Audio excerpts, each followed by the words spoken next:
Guys, I sure come at you today in Raid Shadow Legends. Welcome to the video, guys. Sending this with love and some positive vibes today, especially if you need them out there. How are you all doing? How are you all doing? I'm hanging in there, man. I'm hanging in there. I can't lie. I've fallen into kind of one of those ruts in a weird but good way. I'm not like depressed. I'm not super sad. I'm doing great. I'm loving my life. I love my son, my loved ones. It's awesome, right? I love my work. However, I feel like I'm falling into the monotony of day-to-day life, which is a lot of recording Raid Shadow Legends, a lot of recording from my other YouTube channels, and then my work, you know, and then my son, who I have half the time. And then I watch documentaries at night, maybe might go out with some friends on the weekend, and then I just repeat that every day of my life. You can speak. Who are you? I am the creator of a television show that gives hope and joy and inspiration to millions. Then who am I? You're the star. Any of you guys feel that way? If so, how do you get out of that mindset? What do? You know, I do travel from time to time for work, but I don't know. I find myself yearning for something more, and I'm just not sure exactly what it is. Anyway, guys, welcome to the channel. That's an interesting intro, a little bit off beat there, but you know, if we're a little bit off beat here on the channel, aren't we, guys? We did this video a couple days ago. It's the top 15 Spirit Affinity champions, ranked 15 to 1. You can see Tatura. I think that was an honorable mention, right? No, was she on the list? I think he. And where down we go.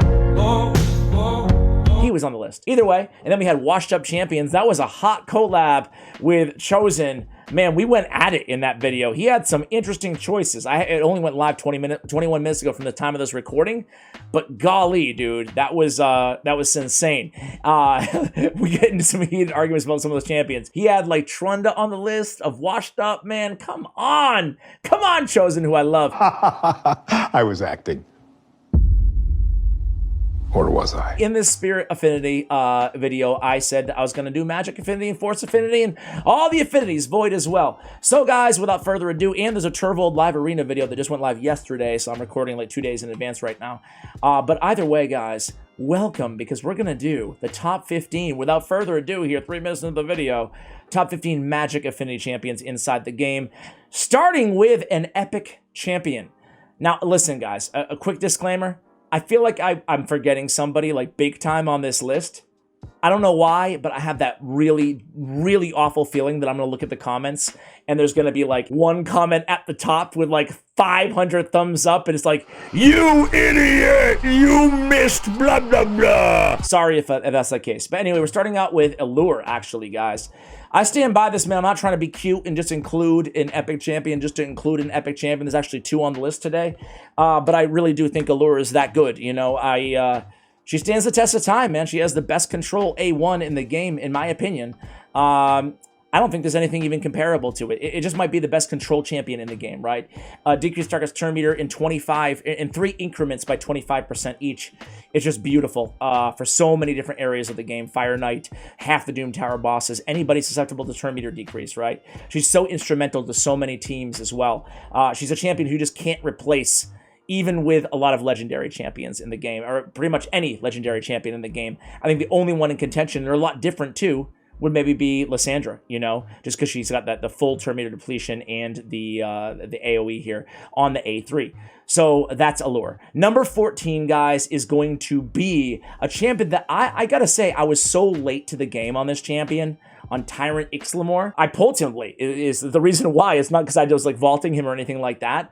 But I have to say, man, he's a beast, and I truly think he's an incredibly underrated champion out there because no one mentions Tyrant, at least from what I see out there, what I consume, as like one of the better champions out there, but I think he really is. So number 14, he's got the heal on the A1, he's got the AoE burn for 3 turns on a 3-turn cooldown, a great burn ability, and then he's got the ally protect and the increased defense on a 3-turn cooldown. That is a just insanely good support ability, right? It's the 2 damage, I guess.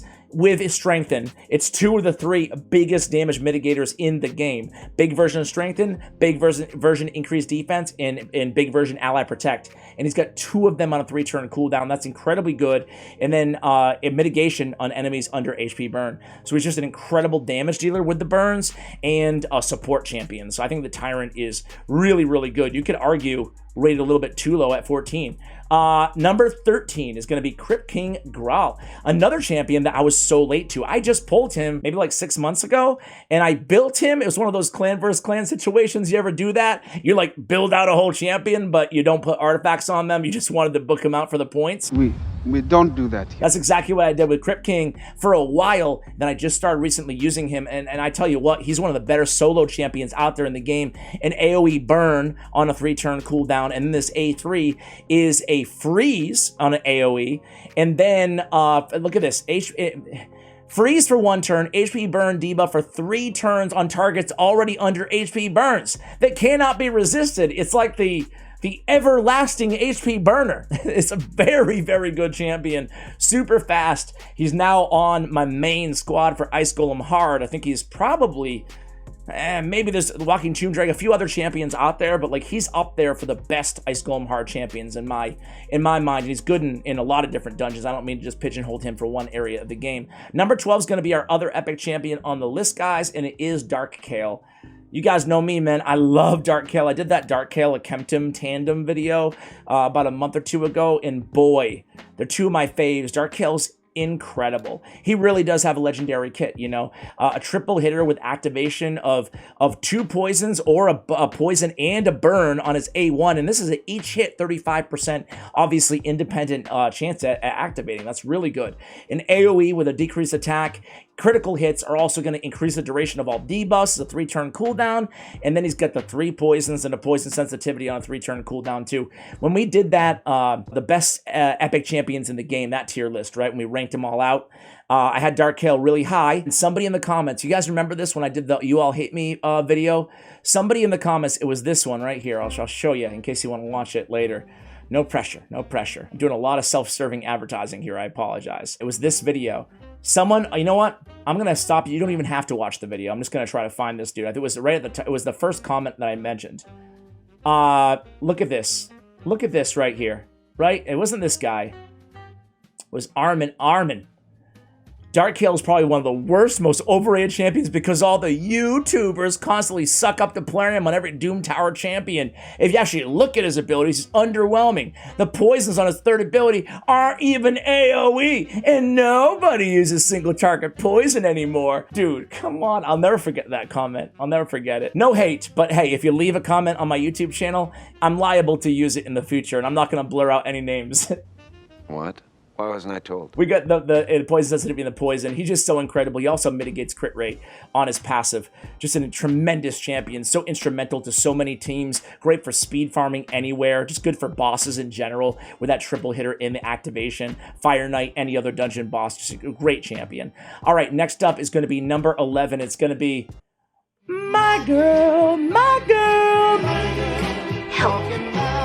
I'll never do that again, I promise. Soul of the Drakes, baby! Soul of the Drakes does make the list, ladies and gentlemen. Check out the decreased speed on the A1 with decreased turn meter. That's a great, sneaky, great control from a champion that I don't think people talk about her A1 that often. But boy, is it good. An AoE 2-hitter with a stun on each hit.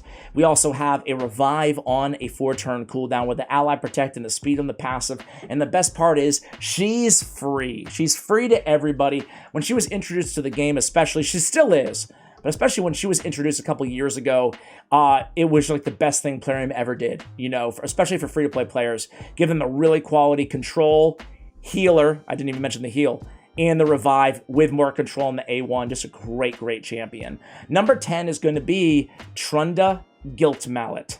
Trunda is incredible. I mean, I say this all the time, but the fact it's insane that she has 23k HP on one of the best nukers in the game. You know, again, another champion that you can argue is a little bit low at number 10. You know what? I'm gonna flip-flop. She's really number 9. Just note that, guys. It's really close between her and the next champion. But either way, Trunda is incredible. And not only is she incredible in the arena Forge Rhythm is incredible for Spider, you know, if you want to land the stun or the burn.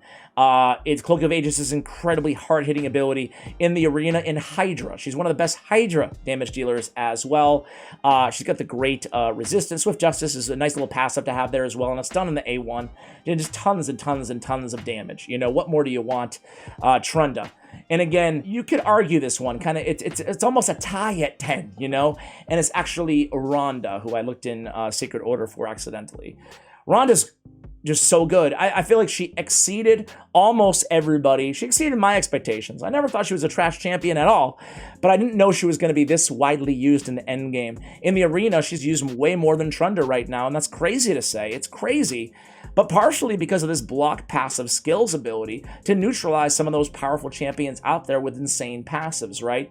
Block passive skills, you know, against a Morton Macabre, it's not going to allow him to activate his peril ability. Against a Marichka, it's not going to allow her to revive everybody on the team. Against a Lydia, it's not going to allow her to deny the revival on the enemy team and revive your champions. There's so many champions. A Siphi and a Rhodos is going to neutralize Siphi to be able to prevent or cleanse Rhodos. There's so many different ways. This is an incredibly valuable ability, and again, the fact that it cannot be resisted is so strong, as well as the block active skills of a very, very good A2 that hits incredibly hard. More hits on the passive. We get a triple hit or a quadruple hit on the A1 as well, and then we have an AoE two-time hitter that actually does a lot of damage. Nice multipliers there. A passive effect, immune to turn meter reduction effects while the skill is not on cooldown. Decrease all turn meter reduction effects against this champion by 50% when the skill is on cooldown. Another little intricacy of her kit that I feel like is, you know, not given enough attention. She brings a lot to the table,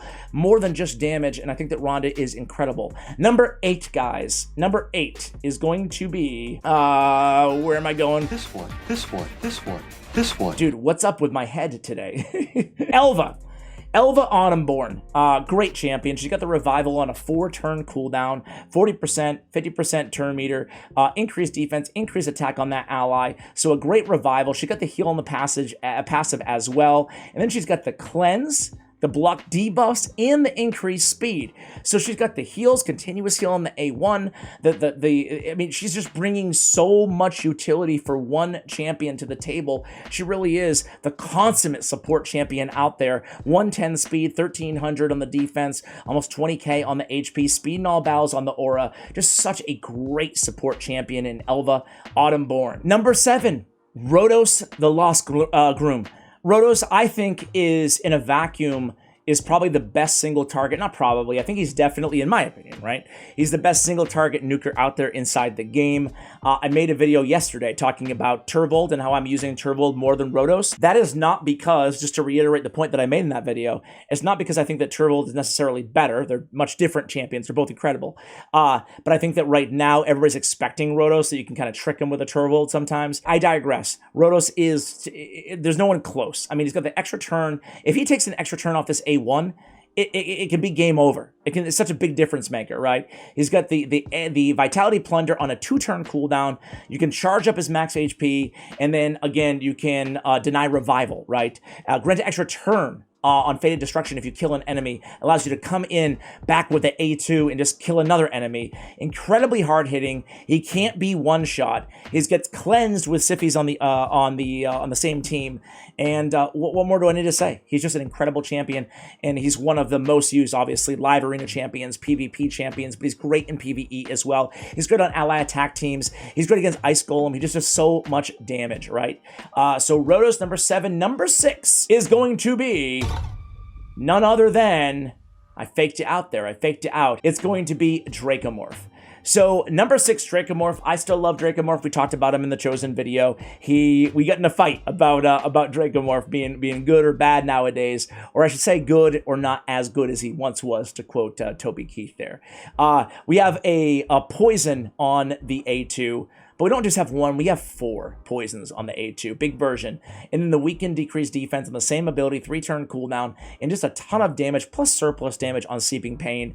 Went from being one of the worst champions in the game 3-4 years ago, and then he just got one of the best buffs ever given to a legendary champion. Dracomorph is still one of my absolute favorite debuffer / damage dealers. I would only really put off the top of my head maybe Venus in the same conversation in terms of damage with her burns and her poison on her A1. Draco's really, really good. Number 5, guys, is going to be Under Priest Brogni. So Brogni is on the best clan boss team in the world. He's on so many arena teams. He's fantastic as a support almost anywhere in the game. He has a unique ability to grow your shield, which is just incredible. It makes him part of the Infinity Shield team, which is amazing. The cat wants to make a cameo. Say hi. Hey, yo, what's up, bro? This video's already gone to hell, so no worries. And then he's bringing, right, block debuffs, increase attack, a shield that cannot be removed, and then the damage off of the passive. This guy's just amazing. He has so much. A burn. Just add an HP burn while you're at it to the A1. Just a great champion. He does it all. He does it all, and he's so unique as well. He's so versatile. You can really use him anywhere, and what more do I need to say? Coming in at number 4, guys. At number 4, now things get really tricky here. But number 4 for me is going to be Ninja. So Ninja is just a monster, obviously. If you weren't playing when Ninja was released, I apologize, guys. But decreased defense on the A1. Hail Burn is still one of the best boss killers, if not the best boss killer, placing the burn and then activating the burn, right? Not only that, but we have the reduction of that skill when targeting bosses.